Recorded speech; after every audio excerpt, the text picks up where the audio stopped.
വയനാട് ബത്തേരിയിൽ കോൺഗ്രസ് നേതാക്കൾക്കെതിരെ പോസ്റ്റർ പതിഞ്ഞിരിക്കുകയാണ്.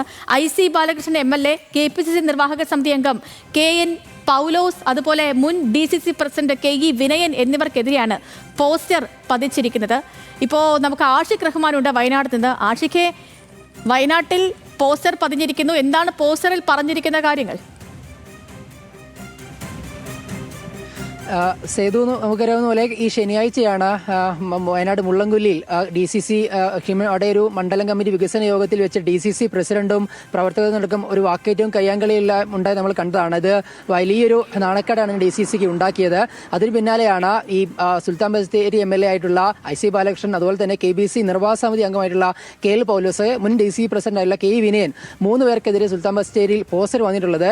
ഈ DCC പ്രസിഡന്റിനെ കയ്യേറ്റം ചെയ്ത 3 പേരെയും പാർട്ടിയിൽ നിന്ന് പുറത്താക്കുക എന്നാണ് ഈ പോസ്റ്ററിൽ പതിയുന്നത്. ഈ ചില സാമൂഹിക മാധ്യമങ്ങളിൽ പതിച്ച പോസ്റ്ററിൽ ഗുണ്ടകൾ എന്നാണ് ഇവരെ 3 പേരും വിശേഷിപ്പിച്ചുകൊണ്ടുള്ളത്. ഏതെങ്കിലും വിഭാഗമാണ് ആരാണ് ഈ പോസ്റ്റർ പതിച്ചതെന്ന് ഈ പോസ്റ്ററിൽ സൂചിപ്പിക്കുന്നില്ലെങ്കിൽ പോലും കൃത്യമായി ആരാണ് നമുക്ക് അറിയാം. കാരണം മുള്ളംകൊല്ലിയിൽ ഈ ND അപ്പച്ചന്റെ വിഭാഗവും അതുപോലെ KL പൗലോസ്, IC ബാലകൃഷ്ണൻ വിഭാഗവും തമ്മിൽ ഒരു കയ്യാങ്കളി ഉണ്ടായത് നമ്മളെല്ലാം കഴിഞ്ഞ ദിവസം റിപ്പോർട്ട് ചെയ്താണ്. അതിന്റെ തുടർച്ചയാണ് ഈ പോസ്റ്റർ എന്നുള്ള വ്യക്തമാണ്. ഇത് വയനാട് സുൽത്താൻ ബത്തേരി ബീനാച്ചി എസ്റ്റേറ്റിന് സമീപമാണ് ഈ ഒരു പോസ്റ്റർ പ്രത്യക്ഷപ്പെട്ടത്.